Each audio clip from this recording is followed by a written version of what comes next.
ఈ నేర్పడం తల్లిదండ్రుల బాధ్యత అని పిల్లలకి చెప్పాలి. ఒక దశలో ఎలా ఉంటుందంటే, వాడికి 12 ఏళ్ళు 13 ఏళ్ళు వచ్చిన తర్వాత ఏంటి చంపేస్తున్నారు ఇక్కడ, పక్కింటి వాళ్ళ అబ్బాయి ఎలా ఉన్నాడు, వాళ్ళ అమ్మాయిని ఎలా పెంచా అని వీడు మనకి నీతులు చెబుతూ ఉంటాయండి ఇక్కడ పోటీ.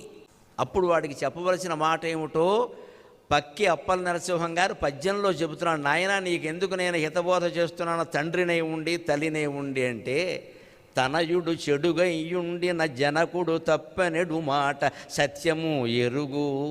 తనయుడు చెడుగయ్యుండిన జనకుని తప్పనెడు మాట సత్యము ఎరుగు. కావునని జననీ జనకులకు అపఖ్యాతియగు రీతి కొనకు కుమారా.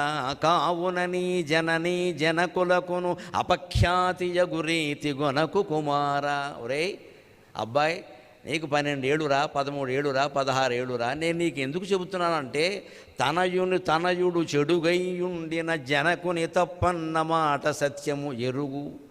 పిల్లాడు చెడిపోతే ఎవరిని అంటారండి? ఊళ్ళో వాళ్ళు తండ్రిని అంటారండి ఖచ్చితంగా. పెంపకం చేత కాదు, అదో పెంపకం వీడంటారు ఖచ్చితంగా. ఇప్పటికీ ఉందండి ఆ మాట.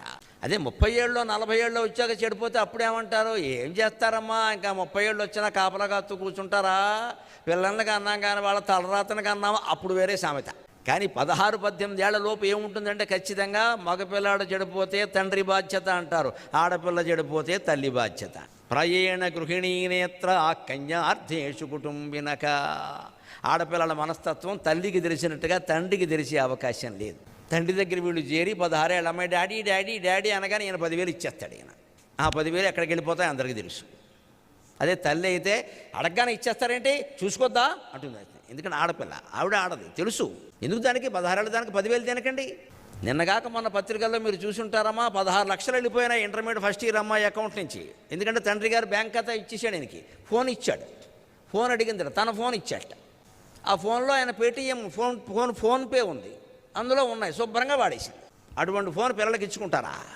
జరుగుతున్నదే ఇప్పుడు పెద్ద గొడవ. 16 లక్షలు చివరికి మళ్ళీ ఆ డబ్బులు మళ్ళీ రాబట్టాలి కాబట్టి కిడ్నీ అమ్ముకుందుకు సిద్ధపడతారు. ఎంత విచిత్రం, ఎంత విచిత్రం. 16 ఏళ్ల వాళ్ళకి ఈ ఆలోచనలు ఎలా వస్తున్నాయి? కుమార శతకం పాఠ్యాంశంగా లేకపోవడం వల్ల విద్యా వ్యవస్థలో మళ్ళీ శతకాలు పాఠ్యాంశాలు కావాలి. అప్పుడే యువతరం బాగుంటారు ఖచ్చితంగా. మనం దానికోసం ప్రయత్నం చేయాలి, ఉద్యమం చేయాలి, ఊరేగింపు చేయాలి అవసరమే. ఈ ఊరికే ఏవో పాఠాలు, విదేశీ కథలు, విదేశీ వ్యధలు పట్టుకొచ్చి మన నెత్తి మీద రుద్దడం కాదండి. ఇంత మంచి శతకాలు ఉన్నాయి ఇక్కడ. పద్యం చదివితే చాలా అర్థమవుతుందండి. ఇటువంటివి 5 ఏళ్ల నుంచి 16 ఏళ్ల వరకు నేర్పామనుకోండి, కొంతమంది అయినా బాగుంటారు కదా. వింటూ ఉండగా మార్పు రాదండి మనుషుల్లో ఖచ్చితంగా. అవి ముందు పాఠ్యాంశాల్లో పెట్టేలా చేయాలి మనం. ఏదో పెడుతున్నారు ఇంగ్లీష్ మీడియం ఉన్నంతకాలం ఇవి పాఠ్యాంశాలు అయ్యే అవకాశం లేదండి. నాకేమో